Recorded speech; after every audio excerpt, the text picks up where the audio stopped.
వరంగల్ జిల్లా పాత కమిటీ సభ్యులు వెంటనే కొత్త కమిటీ సభ్యులకు బాధ్యతలు అప్పచెప్పాలని నూతన సభ్యులు కోరారు. వరంగల్లోని ఎక్సెలా పరపతి సంఘం ఆధ్వర్యంలో ఏర్పాటు చేసిన మీడియా సమావేశంలో నూతన కమిటీ సభ్యులు చంద్రమౌళి, అధ్యక్షులు, ఉపాధ్యక్షులు కిషన్, శ్రీనివాస్, ప్రధాన కార్యదర్శి సంపత్, సహాయ కార్యదర్శి వెంకటేశ్వర్లు, కోశాధికారి సంపత్ కుమార్, ఆర్గనైజర్ రాజు, పరమేశ్వర్ మాట్లాడుతూ గత 8 సంవత్సరాలుగా పాత కమిటీ సభ్యులు పరిపాలించి అనేక అవకతవకలు చేశారని, పరపతి సంఘం సభ్యుల సమక్షంలో ఈ నెల 26/4/2026 రోజున మహాసభ నిర్వహించి అనంతరం ఎన్నికల కమిటీ మరియు పోలీసు వారి సమక్షంలో నిర్వహించారని, ఎన్నికల్లో పాత కమిటీ రద్దే కొత్త కమిటీ ఏర్పడంతో పాత కమిటీ సభ్యులు ఓర్వలేక ఎన్నికలు జరిగే సమయంలో అక్కడి నుంచి వెళ్లిపోయి మరుసటి రోజు కొత్త కమిటీ సభ్యులు తమ బాధ్యతలు అప్పగించాలని కోరినప్పటికీ అప్పగించకపోగా ఎన్నికలు రద్దు చేశామంటున్నారని, తమకు న్యాయం చేయాలని పోలీసు వారిని కూడా సంప్రదించడం జరిగిందని, ఇప్పటికైనా మాకు తమ నూతన కమిటీ బాధ్యత అప్పచెప్పాలని కోరారు.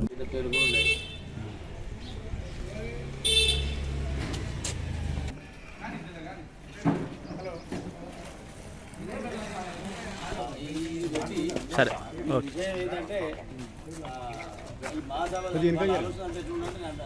ఇంతకుముందు కమిటీల ఉపాధ్యక్షులుగా చెప్తున్నాం.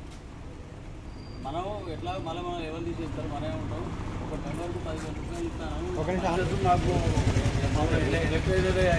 ఎన్నికైనట్టుగా ప్రకటించిన తర్వాత మాకు ఛార్జ్ ఇచ్చే బదులు మళ్ళీ ఎలక్షన్స్ ఉన్నాయని చెప్పి మీడియా ద్వారా తప్పుడు సంకేతాలు పంపుతారు. అదే విషయం. ఇంకొక విషయం ఏంటంటే మా దగ్గర 74 లక్షల రూపాయలు నగదీర్ణయం చెప్పారు.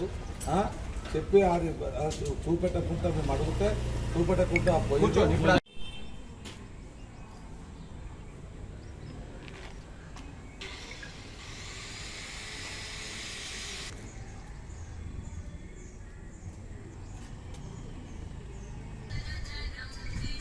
ఉపాధ్యక్షుడు ఇట్లా ఏదో ఎన్నుకుంటారా మామూలుగా.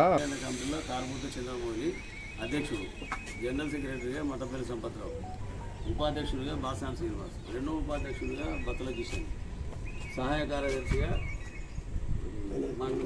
వెంకటేశ్వర్లు, తర్వాత ఆర్గనైజర్సు గంటరాజు, క్యాషియర్ గడ సంపత్ కుమార్, కార్యవర్గ సభ్యులంతా ఉన్నారు.